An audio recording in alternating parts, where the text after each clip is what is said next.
পশ্চিমাক্ষভিজযত্রাः স্থিরৈরঙ্গैस्तुষ্টুবাগং ষষ্ঠুনোभिः পশ্যेम देवहितं जदायुः स्वस्ति न इन्द्र वृद्धश्रवाः स्वस्ति न पूषा विश्ववेदाः स्वस्ति नस्तार्क्ष अरिष्टनेमिः स्वस्ति न बृहस्पतिर्दधातु।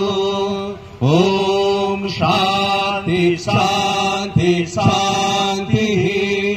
हे देवगण, আমরা কর্ণ দ্বারা যেন কল্যাণ। 9 আগস্ট কলকাতার আরজিকর হসপিটালে কর্মরত অবস্থায় আমাদের একজন ডাক্তার বোন, মাত্র 31 বছর বয়স, তাকে নৃশংসভাবে শারীরিক নির্যাতন করে খুন করা হয়েছে, হত্যা করা হয়েছে।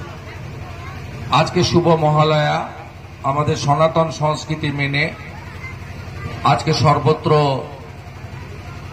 আজকের এই দিনটি দেবী পক্ষের সূচনায়, নবরাত্রির সূচনায় পালিত হচ্ছে এবং প্রত্যুষে সূর্য ওঠার বিভিন্ন নদী, গঙ্গা, সাগর ইত্যাদি জায়গায়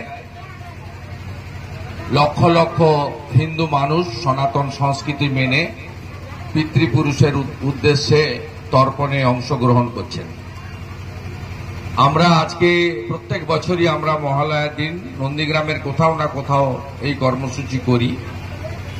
আজকে শহীদ মিনার প্রাঙ্গণ সোনাচূড়া, এখানে এই কর্মসূচি হচ্ছে এবং এই কর্মসূচিতে আমরা বলেছিলাম সূচনাতেই আমরা আমাদের ডাক্তার বোনের বিদেহী আত্মার শান্তি এবং অমরত্ব প্রার্থনা করে আমাদের যে সনাতন সংস্কৃতি রয়েছে ঐতিহ্য মেনে গীতার একটা অংশ পাঠ করে আমরা শান্তি স্তোত্র পাঠ করবেন আমাদের পুরোহিতদ্বয় পণ্ডিত মশাই। তারপরে আমাদের ছোট্ট কর্মসূচি সংক্ষিপ্তভাবে শুরু হবে।